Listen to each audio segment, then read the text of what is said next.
Hey friends, this is Mark Suroviec, host of the Workplace Solutions podcast, inviting you to discover the joy of work.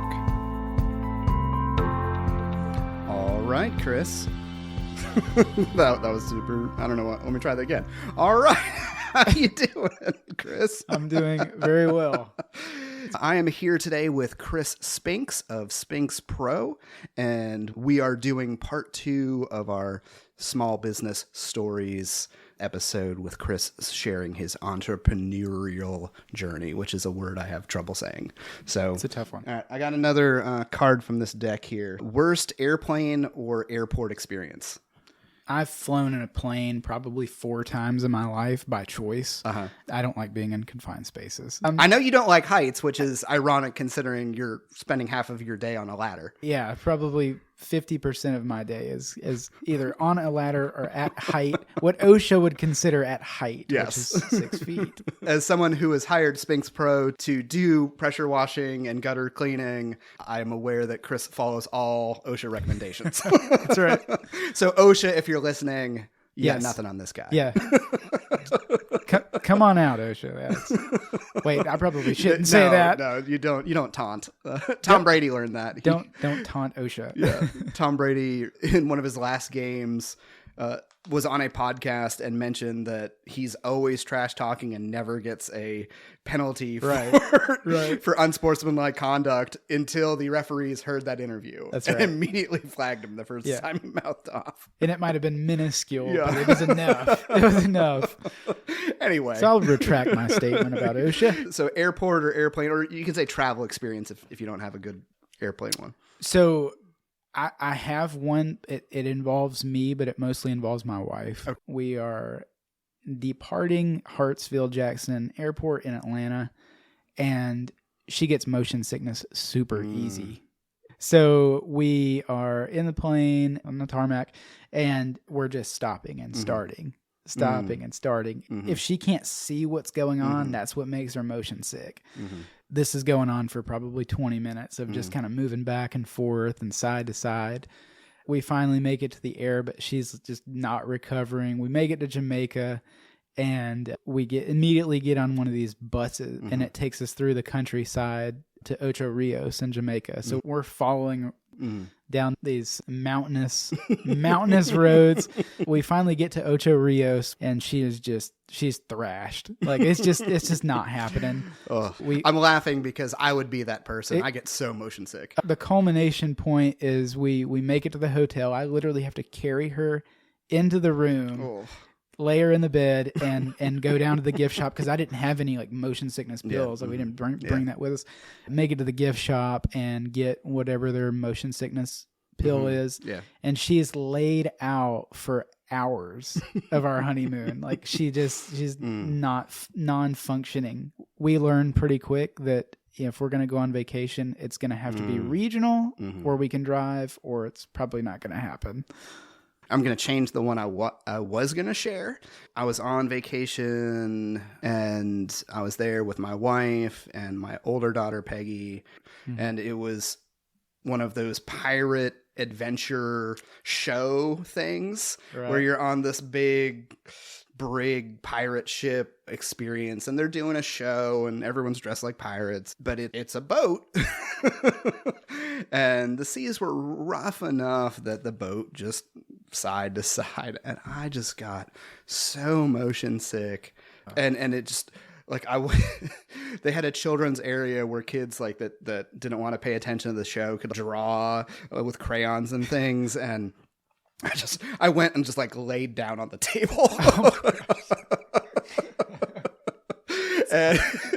And so, like, all of the pirate waiters and waitresses would, like, you okay, man? They broke character completely. Yeah. Yeah, like, apparently they have a special beverage, but, like, they're instructed when folks get sick, they just bring you that automatically. It's probably a ginger-based something. Apparently this happens enough that they had that. And so I'm just, like, laying on this table, sipping my beverage as, like, people are swashbuckling all across. It doesn't look good. Yeah. Oh, man. I'm just like... Like, it was awful. It was absolutely awful. I get so motion sick.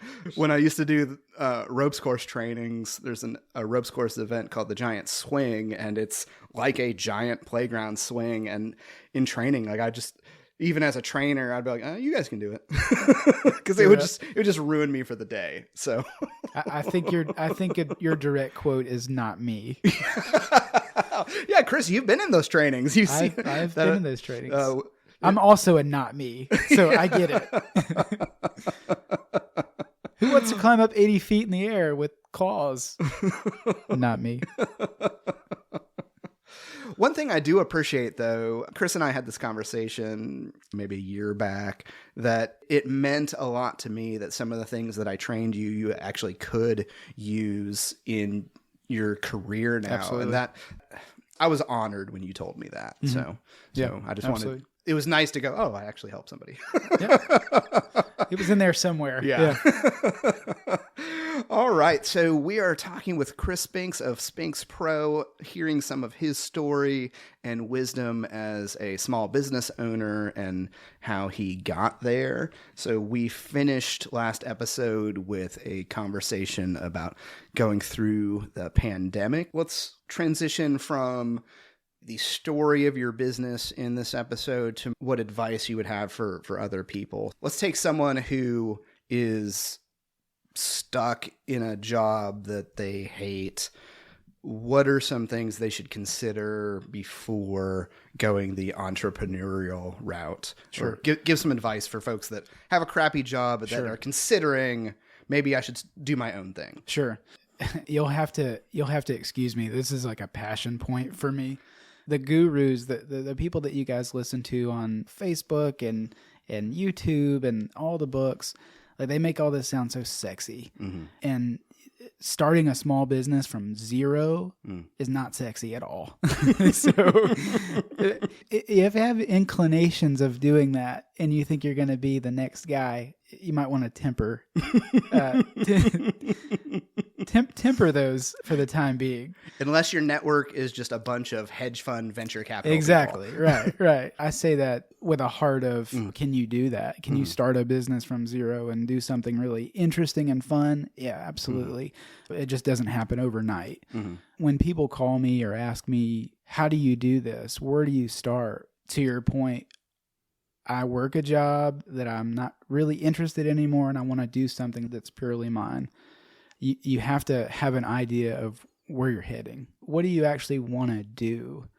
You have to have some kind of direction in what that business venture is going to be. For me, it was service from the absolute get-go. It was figuring out a target market and a service you could replicate. You need your house washed every couple years. You're going to be a customer forever. You need your gutters cleaned. Like, you have to have that done, or you're going to have some issues, right, with your foundation. You could have water coming down your walls. It can be a problem. It's reoccurring. It's gonna happen. Do you see when folks have those gutter covers, you're like, how dare you? You're the enemy. Gutter covers are the absolute worst thing that's ever been created in really? the history of the world. Yes. Okay, I want to hear this. So we'll tangentize here. So I'm intrigued. So gutter covers actually create the problem that they attempt to solve. If you're listening in an area where you don't have gutters are the things that collect rainwater and then basically spill it out in a localized spot. So it's going to come from your roof all the way down, right, into a downspout. If you have open gutters, stuff can get inside of them and clog them up. You can easily get up there, take all the trash out, and then flush the downspouts out, and everything's right with the world. Gutter covers, they're covering an area that now it's hard to get to.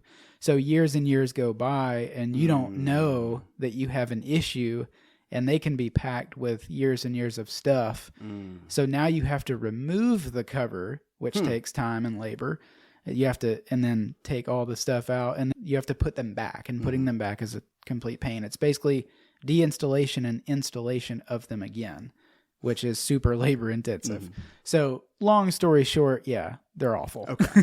So you're really trading a short-term gain of not getting extra leaves on top for a much bigger problem down the road because they clog easier, they're harder to clean. Exactly. And all that. Okay. Exactly. That I just learned something, which is good because I like learning on every podcast. Another big point is you have to know that it takes drive to get anywhere interesting with a small business. You start something from nothing and you think that, all right, I'm just going to get found out and I'm going to go viral, right? It's more of... Neither one of us are pretty enough to go viral. No. I have dimples and hazel eyes, but that's kind of where it ends. That's ridiculous. Sorry. I can't resist. I love Chris so much. He is a wonderful person. And we haven't hung out that much lately. I think this podcast is literally just cutting up. Yeah, I'm okay with that. We're having fun at work. That's awesome.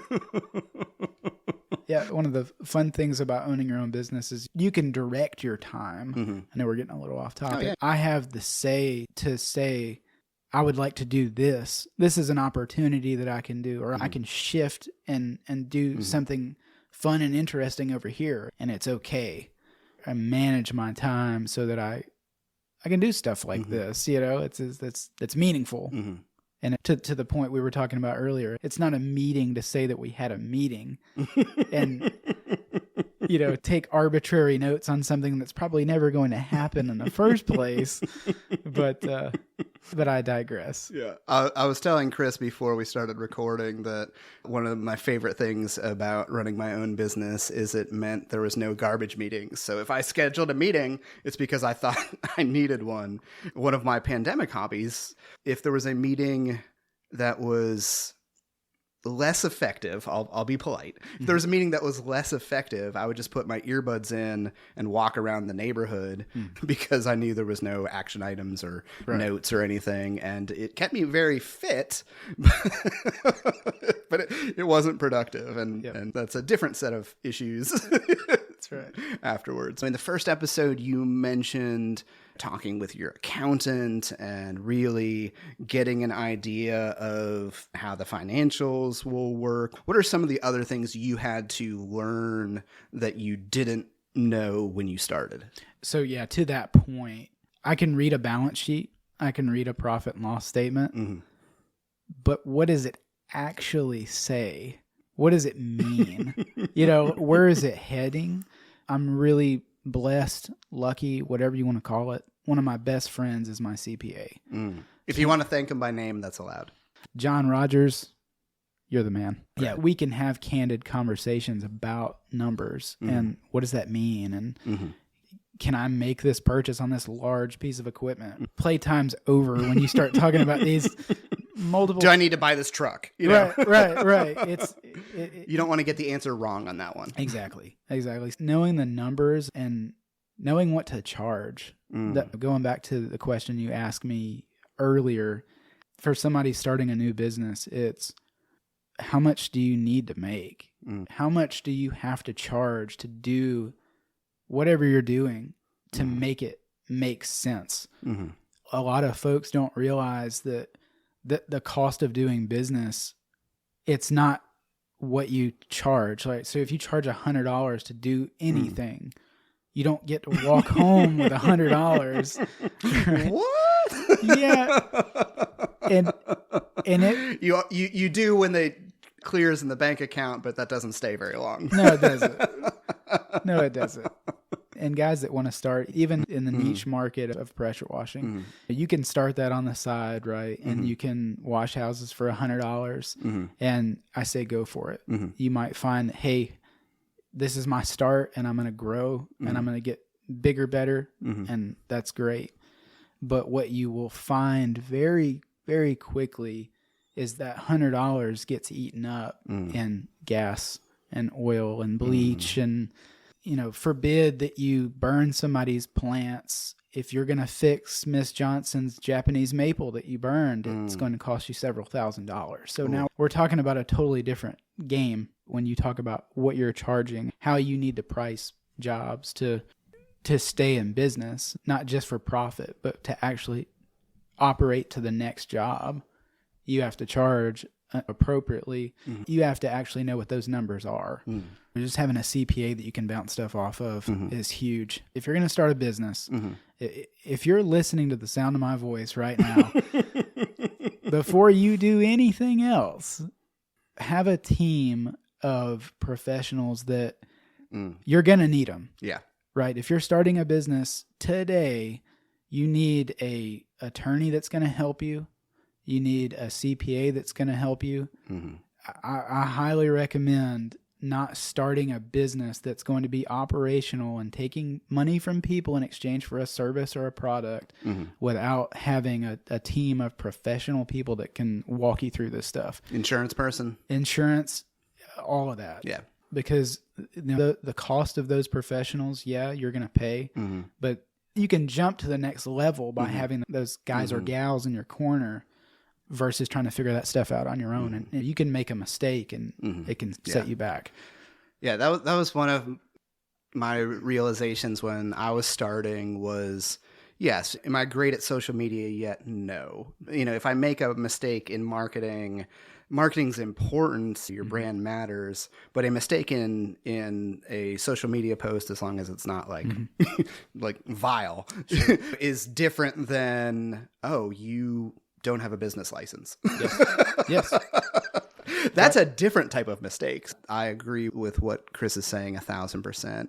I remember when the paralysis that I experienced when I was first starting, not really having that team assembled yet and trying to figure out that team.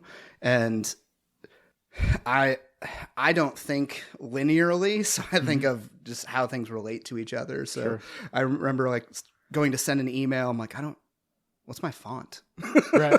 Like I remember being paralyzed. Like I don't have a logo. I don't even have a font. What font do I put on this document? And who cares? It doesn't matter. I had somebody do great branding works early. Just I was like, I can't operate personally until I have a font. So please pick me a font. Right. And it's ridiculous, but I think you bring up an interesting point. You bring up an interesting point though with the paralysis, the analysis paralysis.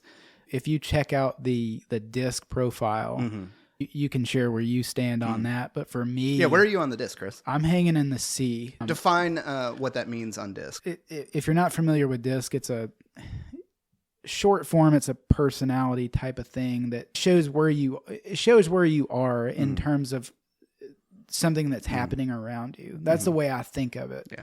In a given situation, where are you going to be? Just explain your profile. Yeah, we'll do another episode on the disc tool at some point, but that's not today. I hang around the C and the S. So C on the disc profile, you're going to step back and take an analytical view, more of a methodical approach of this is happening around me, and then this is what I want to do with what that information says.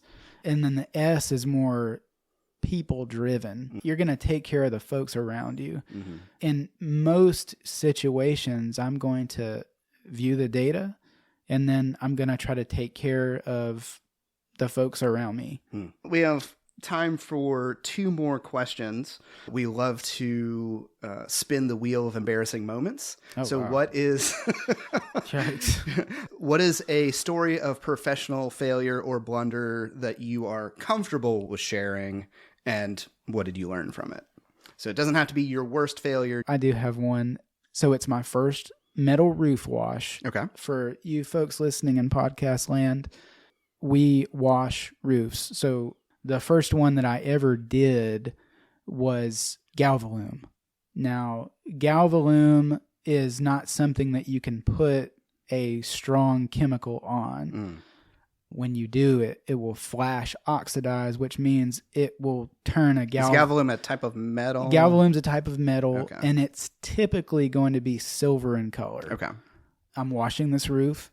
It's the first one I've ever done like this. I researched. I thought I did all the things that I needed to do to make this work. Come to find out, the chemical mixture that I used, it takes a while to show the progress. No. If I was doing your shingle roof right now, I could do the entire thing and let that chemical sit, and it'll continue to work over time. And when it rains, all that stuff is already turned to salt, so everything's fine. Okay. Metal roofs, you have to work in short sections and then rinse it off. Well, what I didn't notice after I'd rinsed an entire side, it looked fine. So I moved to the other side of the roof and did that side. When I turned around, the entire roof was black. Oh, the entire roof. So we're talking about a 2,000 square foot house that the metal roof is just trashed. Ooh. So I stop what I'm doing, call the guy. He's not home, so I call him and just tell him what's going on, tell him what happened. He's not catching it. He doesn't understand what I'm saying, because a lot of times I can get into the lingo and not the layman's terms of what's happening. Layman's terms, insurance claim. Let's have that conversation of there's not going to be anything I can do to reverse what's happened. We go through that process and everything's fine, to the point of what we were talking about earlier, having a team, not having an insurance agent, and that before that happened, it's $6,000 hit or more. It's something that I learned. That was the first one I ever did. If you can focus on the principle of what you learn, not necessarily the technical side of it. The principle is do your homework and just know that things can happen that are completely out of your control. Do test spots, whatever that means for you and your industry, whatever your test spot is. My test spot might be get up on the roof and take a little dab of the chemical and then see if, okay, wait, this isn't a roof that we can do. Adjust it to whatever your market is, your niche is. That's good. Test. Love it. Love it. Before I ask the final question, what's one piece of advice you would give to homeowners? I think that being a homeowner myself, I can answer it from both sides of it, but I would say do your research. Anybody can buy a paintbrush. Anybody can buy a pressure washer. Anybody can buy a skill saw and perform work at your home as a, let me throw out the air quotes, contractor. But there are things that are learned through experience and, knowledge that it takes a while to figure that stuff out. What I would caution homeowners to do is to check out the reviews on Google, get referrals. Just personally, me and my wife, we don't have people work on our home or property that if we don't know them personally, like we need a recommendation, of somebody that's used them in the past.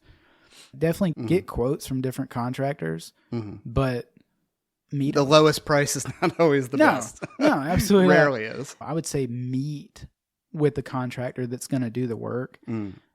You'll learn a lot. Definitely figure out what is the scope of work going to be, who's going to do it, what's the problem that they're going to solve, and what is the end result going to be or look like. I would say that would be actionable steps from a homeowner's perspective. Okay.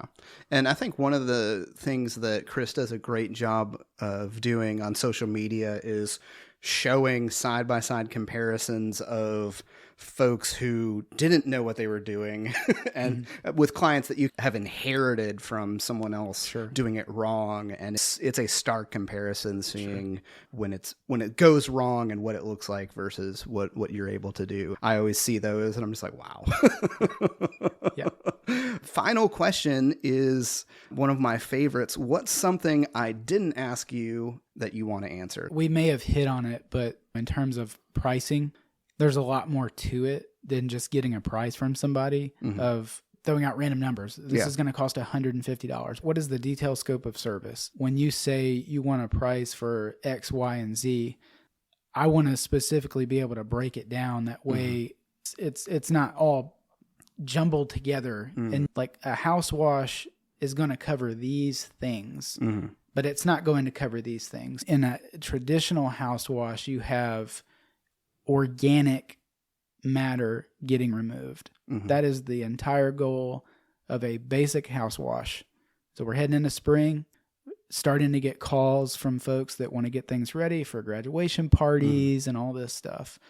So the funk that you see on siding Yes. and things, that's organic. If it breathes, if it sucks in oxygen, blows out CO2, it comes off during a house wash. When I'm doing quotes, I'm making sure that's known. And it's super important to let folks know that inorganic matter does not come off. So rust, anything that's mineral based, oil, oxidation. So if you're listening out here in podcast land, you can go outside and look at your gutters, and they're going to have these black streaks on them. Those black streaks are oxidation, and it's basically just the sun has beat the manufacturer paint up, and those black streaks are showing through. You can get that off, but it's a completely different process, different chemical, all that stuff. I'll bore you the details, but basically the scope of work. Yeah. Knowing what the scope of work is, what's included, what you need to take away from something like this is know who you're serving, who you want to serve, and know what they want, and you have to be able to fix the problem that they want fixed. And what I'm hearing in some of the details is you managing customer expectations because you have a superior level of knowledge of the specifics, the biology, the chemistry of what's going on in the service. And I could see being a homeowner and be like, dude, I told you to clean it. And you know that's not going to happen. So the sooner that's clear, it's a lot better than at the end being like, why would I pay you? It's still dirty. You know? Right. And you can explain it's not dirty. It's so. What you'll find, whether you just started a business today or you've been in for 10 years, is that the sooner you pull out the things that could potentially happen, you have to have a conversation up front of this will happen, this will not happen. If you were going to meet with somebody that was going to help you lose weight, can I get you in shape in 3 months? Yeah. Are you going to be ripped in 3 months? Probably not. So you got to kind of know what's possible, where we're headed, and being super clear about what that even looks like. Love it. All right. Final thoughts, and how can people contact you? You can find me on Facebook. You can find me marginally on YouTube. I don't have too much going on there, but definitely on Facebook. I do some stuff on Instagram. You can find me. Everything is at SpinksPro or SpinksPro Pressure Washing. We serve pretty much Northwest Georgia. So if you're hanging around Calhoun, Rome, Cartersville, we definitely, right now. Right? Who knows? Yeah. That's right.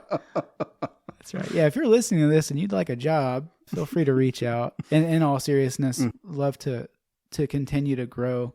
I think it's a great market. It's a great job. If you like to be outside and get your hands dirty, hang out in the sunshine, it's a very rewarding job.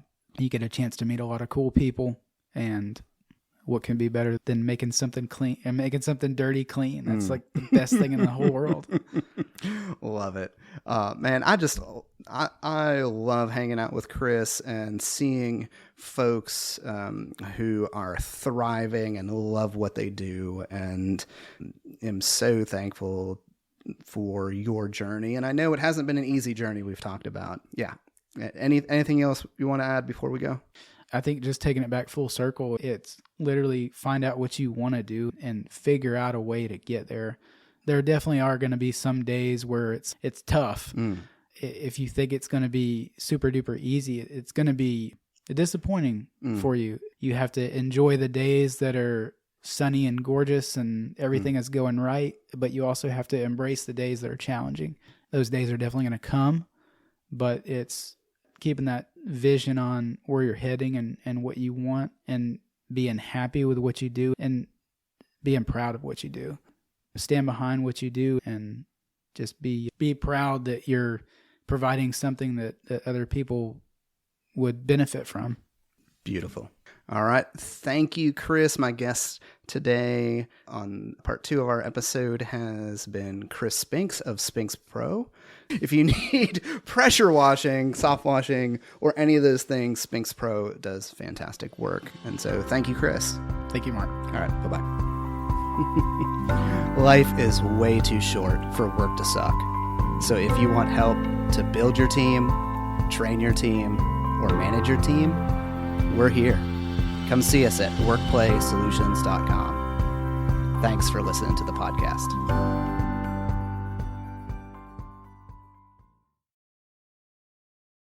The things we have a knock on the door. The UPS guy just dropped off a package. I saw him walking and I didn't know if he was going to ring the doorbell or not. Nice. Oh, I love it.